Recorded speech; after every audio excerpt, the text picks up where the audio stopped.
Hi, good evening. You are with Chandan Kumar, and in this part of the video, I am going to explain The Pace for Living, written by R.C. Hutchinson. This is from Bihar Board Panorama book part 1. So this is the first lesson of your chapter. यह आपके chapter का first lesson है और इस part of video में हम एक एक लाइन की हिंदी बताते हुए चलेंगे, जिसको आपको गौर से देखना है और आपको एक जो वर्ड मीनिंग की जो तैयारी है वो भी आपकी इसमें बहुत बेहतर तरीके से हो जाएगी। तो सबसे पहले हम क्या करेंगे, आरसी हचिंसन के बारे में जानेंगे। तो आरसी हचिंसन कौन थे? तो आरसी हचिंसन जो थे वो एक ब्रिटिश नॉवलिस्ट हैं, लिखा हुआ है यहाँ पे ब्रिटिश नॉवलिस्ट, मतलब ब्रिटेन के जो है वो उपन्यासकार है। Exhibits an exceptional flare for touching the sensitive, यहाँ पे इश्यू का स्पेलिंग गलत हो गया है, ये होगा ISSUES, ठीक है। इश्यू का स्पेलिंग होती है ISSUES, यहाँ पे एक S छूट गया है, तो इसको आप ठीक कर लीजिएगा।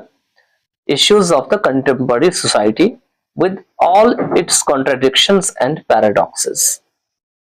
अब यहाँ पे इसका हिंदी मीनिंग हुआ कि आरसी हचिंसन जो एक ब्रिटेन के नॉवलिस्ट होते हैं, यह एक अद्भुत या एक्सेप्शनल जो है फ्लेयर दिखाते हैं। फ्लेयर का अर्थ होता है किसी कार्य को करने की जो नेचुरल जो तरीका होता है, जो नेचुरल एबिलिटी होती है किसी काम, उसको फ्लेयर कहा जाता है, जिसमें वो किस किस मामले को लेते हैं। तो समकालीन जो सोसाइटी होती है, समाज होती है, उसके मामले को वो उठाते हैं जो बहुत सेंसिटिव होती है, ठीक है, बहुत संवेदनशील मामले होते हैं, उसी को कहा जाता है सेंसिटिव इश्यूज।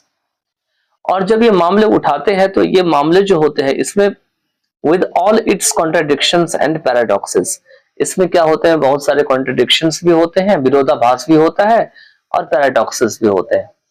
तो कॉन्ट्राडिक्शंस मतलब विरोधाभास, पैराडॉक्सेस मतलब जब आपको लगे कि दोनों चीज जो है क्या है, एक दूसरे के साथ नहीं रह सकता या रहना असंभव है, तो इसी को पैराडॉक्सेस कहा जाता है।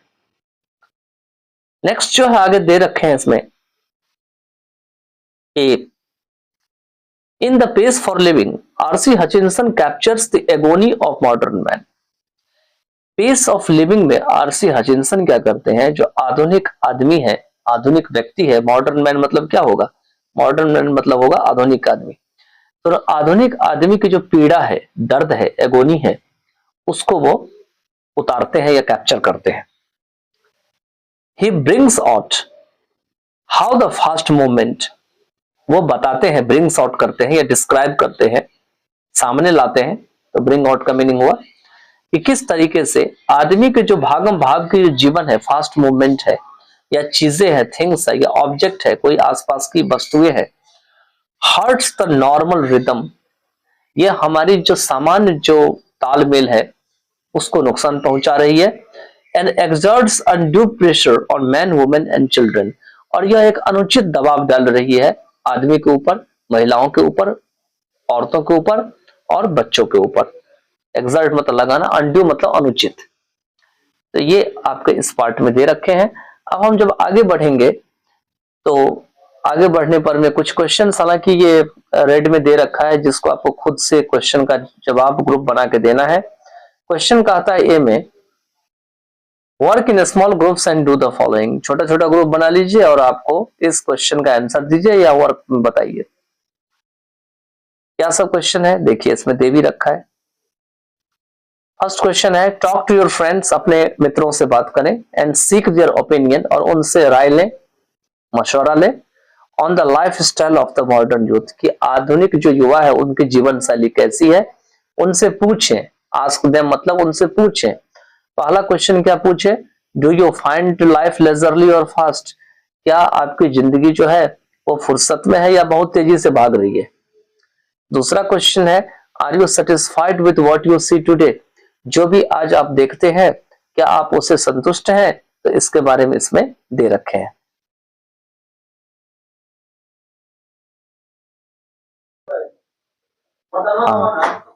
तो इसमें राइटर क्या बताते हैं कि मैंने क्या किया, एक प्ले देखा जो डबलिन में था, मतलब डबलिन में देखा था, बहुत समय पहले नहीं देखा, in which the chief character was an elderly corn merchant, जिसमें जो मुख्य पात्र था वह एक उम्र दराज अनाज के सौदागर था। कहां पे रहता था? इन ए स्मॉल आयरिश कंट्री टाउन, जो आयरलैंड के एक कंट्री देश के छोटा सा जगह था, टाउन था, उसमें वो रहता था। अब यहाँ पे चीफ कैरेक्टर का मतलब अभी मैं पिछले वीडियोस में भी बताया है शायद कहीं। चीफ कैरेक्टर का मतलब होता है जो मुख्य पात्र होते हैं, जिसको मेजर कैरेक्टर भी कहा जाता है। Major, MEJOR, major, major character, या इसी को मेन कैरेक्टर भी कहा जाता है, MAIN, मेन कैरेक्टर। ये ड्रामा हो, चाहे नॉवेल हो, चाहे कोई शॉर्ट स्टोरी हो, चाहे लॉन्ग स्टोरी हो, चाहे नॉवेला हो, या कुछ भी हो, इस सभी में आपको चीफ कैरेक्टर, मेजर कैरेक्टर आपका जो है मिलेंगे कहीं ना कहीं, ठीक है। तो ये जो कैरेक्टर्स होते हैं, ये मतलब समझिए कि पिलर होते हैं उस नॉवेल के, बिल्कुल एकदम स्तंभ होते हैं, ठीक है। और इसके बाद जो कैरेक्टर्स होते हैं वो कुछ माइनर कैरेक्टर्स होते हैं जो मेजर कैरेक्टर के साथ मिलकर काम करते हैं, तो उसको क्या कहा जाता है? Minor character. या इसे कह सकते हैं कि ऐसे कैरेक्टर्स जो बहुत कम यूज होते हैं नॉवेल्स में।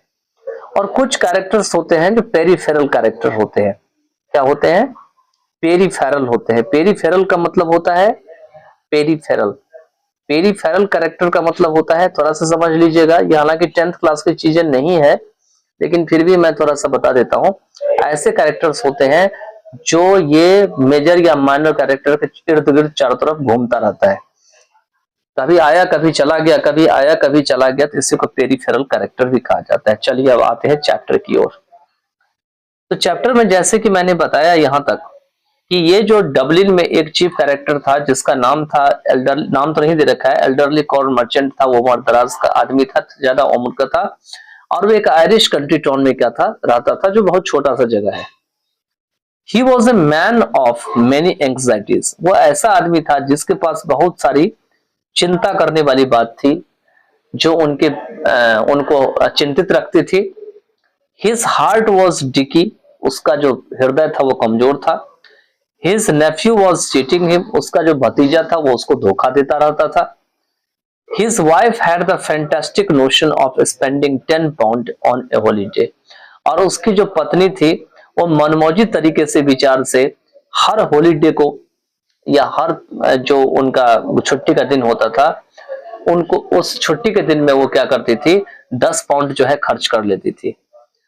All together the pace of life was getting too much for him, मतलब मिला जुला करके, सब मिला करके जो जीवन की जो रेस थी उनके लिए, या पेस थी, वो उनके लिए बहुत ज्यादा हो रही थी, ठीक है। वॉज गेटिंग मतलब बहुत तेजी से भाग रही थी, ठीक है। नेक्स्ट दे रखे हैं कि and in a moment of despair he uttered a great cry from the heart, और उसी हताश में उनके दिल से अचानक सा जो है एक ऊंची आवाज निकलती है, बहुत जोर से ग्रेट क्राई निकलती है, और वो चिल्ला पड़ता है, जोर से बोल पड़ता है, they tell me there's an aeroplane now that goes at 1000 miles in hour. They का मतलब यहाँ पे ये भी हो सकता है कोई व्यक्ति, लेकिन यहाँ जो कहानी के हिसाब से दे रखा है कि इनकी पत्नी है या इनका भतीजा है या कोई व्यक्ति है, वो इस कैरेक्टर को कहता है कि देखो जिंदगी कितनी फास्ट भाग रही है, कि एरोप्लेन जो है वो 1 घंटे में 1000 माइल उड़ रही है आसमान में। नाउ दैट्स टू फास्ट, अब तो इसकी स्पीड इतनी ज्यादा है जितनी की नहीं होनी चाहिए, ठीक है। आगे दे रखे हैं, for me that was the most enchanting line in the play, मेरे लिए यह जो पंक्ति है ड्रामा में, यह बहुत ही एन्चेंटिंग, एन्चेंटिंग का मतलब मनमोहक होता है, जो अपनी तरफ खींचता है। The man's complaint was so gloriously irrelevant to his own situation, जो मैन का जो शिकायत था वो गौरवशाली तरीके से अपनी स्थिति में इरेलेवेंट था। इरेलेवेंट का मतलब होता है जो नहीं होना चाहिए, जो उस रूप में जो है वो इंपॉर्टेंट नहीं होना चाहिए, तो उसको इरेलेवेंट कहा जाता है। आगे दे रखे हैं एंड बिसाइड्स, और इसके अतिरिक्त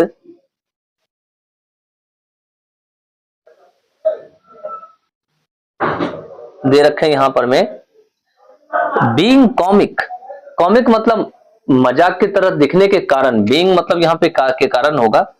इट स्ट्रक मी, स्ट्रक मतलब मुझे एक झटका सा दिया, as perfect illustration of the way, मतलब एक ऐसे तरीके का एक पूर्ण इलस्ट्रेशन दिया। इलस्ट्रेशन वैसे एग्जांपल बुक में दे रखा है, इलस्ट्रेशन का मतलब होता है पिक्चर या कहानी के जरिए जब उदाहरण देते हैं तो उसको इलस्ट्रेशन कहा जाता है। द आयरिश, किसके बारे में? तो आयरिश के बारे में, आयरलैंड में जो लोग रहते हैं उनके बारे में। गेट एट सटल ट्रूथ, और जो कि एक बिल्कुल स्पष्ट सत्यता है या सटल ट्रूथ है। By the most unlikely approaches, और यह जो तरीका है वह बिल्कुल जिसकी संभावना नहीं होनी चाहिए उसमें भी बहुत ज्यादा संभावना दिखाई दे रही है, तो वो तरीका से ये लोग क्या करते हैं, जीवन यापन को करते हैं, अप्रोच है। You saw what the old fool meant, आपने देखा कि ये जो ओल्ड फूल है, कॉर्न एल्डरली मर्चेंट है, एल्डरली है, तो इसका नाम इन्होंने, राइटर ने ओल्ड फूल दे दिया कि आखिर में इस ओल्ड फूल का मतलब क्या मतलब है। You saw what the old fool meant. अब आगे दे रखे हैं इसमें, आगे कहते हैं not that I have any dislike of rapid movement myself, यहाँ राइटर कहते हैं कि ऐसा नहीं है कि मैं भागम भाग के खुद की जिंदगी को बहुत ज्यादा लाइक नहीं करता हूँ, डिसलाइक करता हूँ। I enjoy going in A car eight 90 miles an hour, मैं खुद कार चला करके जो है 1 घंटे में 90 माइल चला करके खुश होता हूँ, एंजॉय लेता हूँ। so long as I am driving, जब तक मैं ड्राइविंग कर रहा होता हूँ, and so long as it is not my car, और जब तक यह मेरी कार नहीं होती है। मतलब कहने का अर्थ है अगर अपनी गाड़ी हो तो कोई दिक्कत नहीं है, अगर हम 90 चलाएं 100 चलाएं, दूसरे की कार जब चलती रहती तो हम कहते हैं देखो कितना तेज चला रहा है, कितना तेजी से जिंदगी को बिता रहा है। I adore the machines, writer कहता है यहाँ पे मैं मशीनों की पूजा करता हूँ। that hurl you about at Battersea, मतलब जो कि आपको वो मशीन क्या करती है, बैटरसी कोई जगह है वहां तक ले जाती है आपको। To dine in London and lunch in New York next day seems to me a most satisfactory experience, कहते हैं कि क्योंकि भागम भाग की जिंदगी हो गई है, तो लंदन में जो है रात का भोजन करना और दोपहर का जो लंच है वो न्यूयॉर्क में करना अगले दिन, यह जो आप एक संतोषजनक, मतलब बहुत ही अधिक संतोषजनक अनुभव मेरे को मालूम पड़ता है। ठीक है, नेक्स्ट दे रखे यहाँ पे, I admit it excludes all the real pledges, मैं मतलब मैं मानता हूं कि इसमें जितने भी वास्तविक जो खुशी है वो उस वास्तविक खुशी को यह चीज अलग करती है, एक्सक्लूड करती है, बाहर निकाल देती है। क्या, किसकी? तो ट्रैवलिंग करने की। The sort of fun you get from a country bus in Somerset और स्पेन, मतलब एक ऐसे प्रकार का आनंद जो आनंद आप समरसेट के कंट्री बस में पाते हैं या स्पेन में पाते हैं। But it gives you a superficial sense of drama, लेकिन यह क्या करते हैं, जो ड्रामा की जो सुपरफिशियल सेंस है वो उसके बारे में बताते हैं। यहाँ पे सुपरफिशियल का मतलब होता है कि ऊपर ऊपर से यह बातों को बताते हैं, अंदर जाकर के चीजों का जिक्र नहीं करते हैं। It was a sort of excitement our ancestors had to do without, मतलब ये एक ऐसी प्रकार की एक्साइटमेंट होती है जिस एक्साइटमेंट को हमारे पूर्वज जो है नहीं कर पाए थे, उनके बिना हो रहे थे, had to do without. And we might just as well accept it gratefully, और हो सकता है कि हम इसे बहुत ही अच्छे तरीके से जो है स्वीकार कर ले। Nowhere speed becomes something unfriendly to me is where the mental activities of our time tend as the naturally do to follow the pace of the machines. यहाँ पे थोड़ा सा आपको ध्यान से सेंटेंस देखना है, सेंटेंस की स्ट्रक्चर कैसी है। कहते हैं नहीं, where speed becomes something unfriendly, जहां पर में जो स्पीड, जो मतलब जो हम जिस स्पीड में हम जिंदगी जी रहे हैं, कार चला रहे हैं या ट्रैवलिंग कर रहे हैं या एरोप्लेन में उड़ रहे हैं, वो कुछ हमको अनफ्रेंडली लगता है। टू मी, कहता है मेरे लिए, is where the mental activities our time tend, और ये उस चीज से जोड़ती है जहां पे हमारी मेंटल एक्टिविटीज जो है वो समय के साथ चल पड़ती है। एज द नेचुरली डू, जैसे कि वो नेचुरली करती है। To follow the pace of the machines, मतलब मशीन की स्पीड को फॉलो करने के लिए। यहाँ राइटर का कहने का अर्थ यह है कि जब हमारा दिमाग मशीन के स्पीड को पकड़ती है या ऐसे चीजों को पकड़ने की कोशिश करती है जो नेचुरल नहीं होती है, तो वहां पर में हमको ये चीज अनफ्रेंड लगता है, ऐसा लगता है कि ये चीज हमारे अनुसार से नहीं चल रही है। अब इसी को बहुत तरीके से आप मीनिंग को डिफाइन कर सकते हैं। आगे दे रखे हैं इसमें नेक्स्ट में कि I speak with prejudice. Prejudice का मतलब होता है अपने मन में पहले से कुछ विचार धारण कर लेना, उसको प्रेजुडिस कहा जाता है। तो मैं इस बात को पहले से ही मन में उतार के बोलता हूं, because I belong to the tribe of slow thinkers, क्योंकि मैं ऐसे ट्राइब से बिलोंग करता हूं जो कि क्या है, स्लो थिंकर्स है। स्लो थिंकर्स मतलब जहां के लोग बहुत ही धीरे धीरे सोचते हैं। Those who are cursed with l'esprit de, जो भी लिखा है ले एस्करलिएट, आप पढ़ लेना अपने जो भी फ्रेंच में या स्पेनिश में लिखा हुआ है तो उसको आप रीड कर लेना, या जर्मन में लिखा हुआ है, ठीक है। मतलब ये वो लोग होते हैं जिनको शायद अभिशाप मिला हुआ है, श्राप मिला हुआ है। आगे मीनिंग भी दे रखा है, people who fight on the most devastating repartee, कहते हैं यहाँ पर में ये वो लोग होते हैं जो कि बहुत बुरी तरीके से क्या करते हैं, लड़ाई करते हैं, आप आपस में क्या करते हैं, वो लाइट ऑन द, नहीं यहाँ पर में दे रखे हैं लाइट दे रखा है, वो light on the most devastating repartee about 4 hours after the party is over. लेकिन यहाँ फाइट होना चाहिए हमारे हिसाब से। चलिए हम चेक कर लेते हैं इस वर्ड को, ठीक है।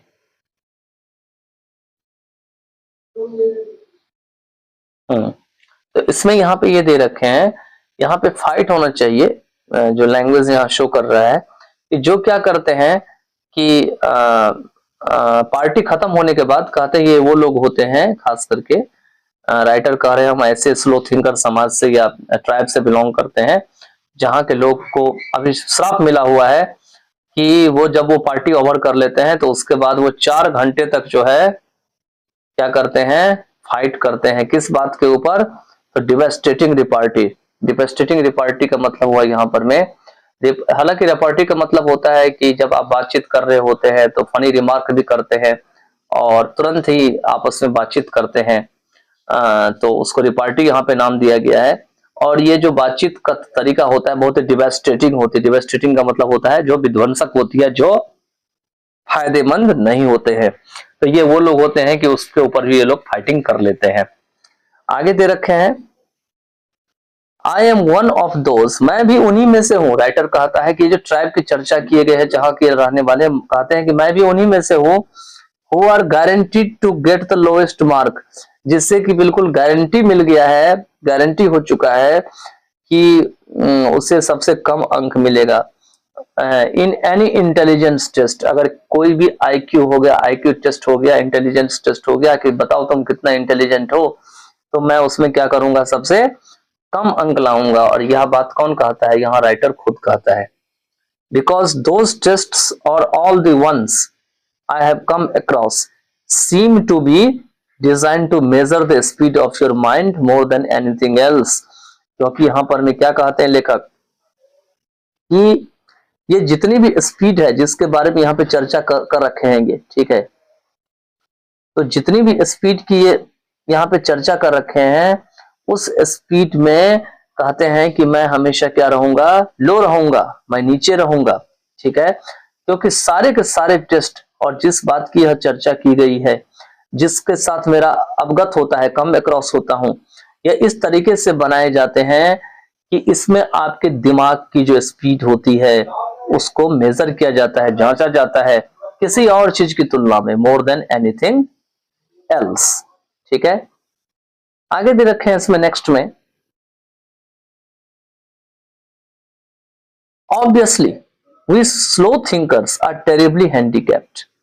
कहते हैं स्पष्ट रूप से हम जो बहुत ही मंद सोचने वाले हैं वो बुरी तरीके से क्या है, अपाहिज हो चुके हैं, टेरिबली हैंडीकैप्ड।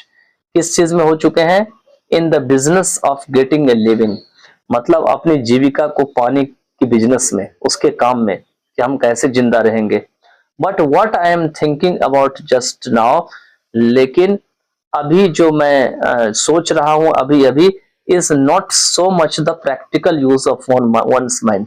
यह सोच कोई भी व्यक्ति अगर प्रैक्टिकली तरीके से अपने दिमाग से सोचता है तो यह उसके ऊपर निर्भर नहीं करता है, ठीक है। Is not so much the practical use of one's mind as its use for enjoyment. कहने का अर्थ यह है कि जो भी मैं सोच रहा हूं यहां पर, मैं अभी अभी जो सोच रहा हूं, is not so much the practical use of one's mind. उस चीज को मैं जब मैं एंजॉय कर रहा होता हूं उस समय जो मैं अपना दिमाग लगाता हूं उस तरीके का दिमाग मैं अभी नहीं लगा पा रहा हूं। आप देखते होंगे कि जब कोई भी व्यक्ति एंजॉय कर रहा होता है तो दिमाग की ज्यादा परसेंटेज का वो इस्तेमाल करता है जिससे कि ज्यादा से ज्यादा उसको एंजॉय मिल सके। नेक्स्ट इसमें दे रखे हैं आगे में, एज एन एग्जाम्पल, उदाहरण के लिए कहते हैं यहाँ पे लेखक, when I go to cinema. अब ये देखिए यहाँ पर मैं एंजॉयमेंट के समय इनका दिमाग कैसे खुलता है। वो कहते हैं कि जब मैं सिनेमा देखने जाता हूं, I find my self in A hopeless fog, कि मेरा दिमाग ऐसा लगता है जैसे किसी काफी ज्यादा जो कुहासा होता है जहां दिखाई नहीं देता है। आपको ठंडी में देखते हैं कितना ज्यादा धुंध लग जाता है आसमान में या नीचे में, तो आपको ऐसा लगेगा ऊपर नीचे एकदम बिल्कुल कुछ दिख नहीं रहा है। तो वहां पे राइटर कहता है मैं अपने आप को वहां पे पाता हूं, लेकिन जो कब, जब वो सिनेमा हॉल में होते हैं। एंड आफ्टर 2 or 3 minutes, और कहते हैं हर एक 2 या 3 मिनट पे, I have to turn to my wife, मुझे अपनी पत्नी की ओर मुड़ना पड़ता है, फॉर एनलाइटनमेंट। एनलाइटनमेंट का मतलब नई जानकारी प्राप्त करने के लिए, यह पूछने के लिए कि बताओ इस सिनेमा में क्या हुआ है। मतलब मेरा दिमाग इतना तेज नहीं चल पाता है कि मैं इजिली कैच कर सकूं कि अभी अभी का सीन जो है उसमें क्या हुआ था, आगे क्या हुआ था, जिसकी चर्चा नेक्स्ट लाइन में की गई है। आई विस्पर, मैं बहुत धीरे से उसके कान में बोलता हूं, is this the same girl as the one we saw at the beginning, कि ये जो गर्ल मुझे सिनेमा के पर्दा पे, फिल्मी हॉल के पर्दे पे दिखाई दे रही है, ये वही लड़की है जो सिनेमा शुरू जब हुआ था तो उस समय दिखाई पड़ी थी। एंड शी विस्पर्स बैक, और वह चुपचाप जो है बोलती है वापस, no there are 3 girls in this film, कहती है कि नहीं यह वह लड़की नहीं है, ये जो है अलग लड़की है। इस फिल्म में 3 लड़कियां हैं। पहली जो लड़की है ये टॉल ब्लंट, वो टॉल है, ब्लंट है। मैंने इस सारे वर्ड मीनिंग को वर्ड मीनिंग वाले चैप्टर में कंप्लीट कर रखा है, ठीक है। एक है शॉर्ट ब्लंट, एक है टॉल ब्लंट और एक है शॉर्ट ब्लंट। ब्लंट खास करके ऐसी लड़कियां होती है जिनके बाल, कहते हैं कि बाल का जो रूप होता है वो सामान्य नहीं होता है, डिफरेंट दिखता है। तो एक होते हैं टॉल ब्लंट, एक होते हैं शॉर्ट ब्लंट और एक होते हैं मीडियम साइज ब्रूनेट। ये भी एक प्रकार के हैं, मतलब उनके जो ब्रूनेट वाली जो गर्ल्स होती है वो डिफरेंट दिखती है, ठीक है। इनकी पत्नी इनको सजेस्ट करती है कि जो 3 लड़कियां हैं, टॉल ब्लंट, शॉर्ट ब्लंट और मीडियम साइज ब्रूनेट है, इन सभी का नाम, जैसे त्रिभुज का नाम हम देते हैं ना, साइड का ABC या कॉर्नर का देते हैं कि इस साइड को ये मान लो, तो कहते हैं इनका नाम दे दो, एक का नाम कॉल, उन्हें कॉल करो कि ये एक टॉल ब्लंट को A मान लो, शॉर्ट ब्लंट को B मान लो और मीडियम साइज जो ब्रूनेट है उनको C मान लो, ठीक है। The hero is that man who takes his hat off, और इसमें हीरो वह आदमी है जो अपना टोपा को उतार लेता है, ठीक है। और कब उतारता है टोपा को, दे रखा है यहाँ पे, व्हेन ही कम्स, ठीक है, जब वह आता है, ठीक है। कहां पे आता है, इंडोर्स आता है, दे रखा है आगे। इंडोर्स का मतलब अंदर आता है। He is going to fall in love with girls, कहते हैं कि जब वो तीनों लड़कियों से उनको वो प्रेम में पड़ने जा रहा होता है, जो B, C और A गर्ल्स है, एक के बाद एक क्रम में, तो प्यार में पड़ते समय वो क्या करता है, टोपी को अंदर उतार लेता है, या इंडोर आते समय टोपा को वो उतार लेता है। And so it proves to be, और यह इस बात को साबित कर देता है। There you have a mind which has trained itself to work in high gear, so as a matter of fact it can work in other gears just as well।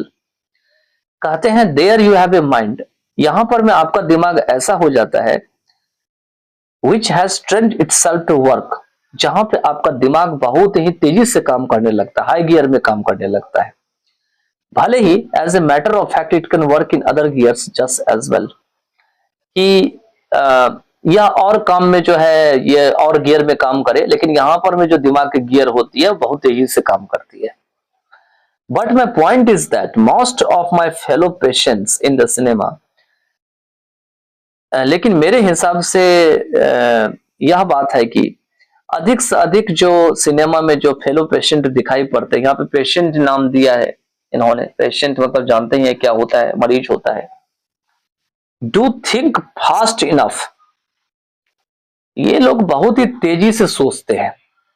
To keep up comfortably, और ये ऐसा इसलिए करते हैं cinema में ताकि वो हमको कंफर्टेबल लग सके। With rapid changes of scenes and actions, और वो किस तरीके से कंफर्टेबल करने का हम लोग को प्रयास करते हैं कि सिनेमा में चेंज सीन को बार बार चेंज कर देते हैं, बहुत तेजी से सीन को चेंज कर देते हैं, एक्शन को भी चेंज कर देते हैं। ठीक है, they think much faster than people did 30 years ago, ये वो लोग होते हैं जो बहुत ही ज्यादा तेजी से सोचते हैं उन लोगों की तुलना में जो 30 साल पहले जीते थे इस धरती पर। Possibly because those who do not think fast in the high state, कहते हैं यहां पर में संभवतः क्योंकि ये वो लोग होते हैं जो कि हाई स्ट्रीट में बहुत तेजी से नहीं सोच पाते। हाई स्ट्रीट एक जगह का नाम है। नाउअडेज, इन दिनों, may not get another chance in this world to think at all, कहते हैं कि हो सकता है कि अब उसे दूसरा मौका नहीं मिलेगा कि इस दुनिया में वो किसी प्रकार से सोच पाए। ठीक है, तो possibly because those who do not think fast in the high street nowadays may not get another chance in this world to think at all, कहने का मतलब हाई स्ट्रीट में जितने भी लोग रहते हैं उनको संभवतः जो है इतना ज्यादा जो है वो दोज हु डू नॉट, इतना ज्यादा वो जो है फास्ट में नहीं सोच पाते हैं इन दिनों। हो सकता है कि आने वाले जो है समय में उनको दोबारा इतना फास्ट जो है सोचने का मौका नहीं मिले। तो मिला जुला के जो चैप्टर है वो इस पे दे रखा है कि हमारी भागम भाग की जिंदगी कैसे बीत रही है, क्या यह जीवन हमारे लिए अच्छी है या नहीं है। यहाँ पे राइटर भी जो है फास्ट पेस ऑफ लाइफ को ऐसा नहीं डिसलाइक करते हैं, वो कहते हैं कि ठीक है ऐसा होना चाहिए, क्योंकि यह चैप्टर सिखाती है कि हमको समय के साथ चलना चाहिए। अगर समय के साथ हम नहीं चलते हैं तो बहुत हम क्या होते हैं, पीछे रह जाते हैं। और इसी कारण से समय को फास्ट बनाने के लिए एरोप्लेन बनाई गई है, समय को फास्ट बनाने के लिए मूवीज में एक्शंस और सीन्स को बहुत फास्ट बनाए गए हैं, कॉन्वर्सेशन के स्टाइल को फास्ट बनाए गए हैं, और बहुत सारे काम करने के जो तौर तरीके हैं उसको मशीन से, साइंस एंड टेक्नोलॉजी से और बहुत सारी चीजों से जो है फास्ट करने का प्रयास कर रहे हैं। लेकिन राइटर यह कहते हैं कि यह हमारा नेचुरल रिदम लाइफ की नहीं है, हम नेचुरली तरीके से नहीं जी रही हैं, हम बहुत ही फास्ट तरीके से हम अपने जीवन को जी रहे हैं। तो बस यही बात जो है इस चैप्टर में कहा गया है, और इसी को जो है इन्होंने थोड़ा अलग ढंग से जो है इस चैप्टर में समझा रखा है। तो I hope you have just understood this chapter very well, and I have also explained the question answer, short question and long answer respectively. अलग अलग वीडियो में हमने इसको कवर कर रखा है, and I have also covered the word meaning in one part of the video. I will create one of the master video in which you will get the word meaning, question answer and explanation in a single video, and you can enjoy all together. So by then take care of yourself. In the next part of the video I'll be again present with a new chapter, and by then you can prepare this for your board examination, for learning English, for conversational English, for writing English and other purposes of English language. Good night.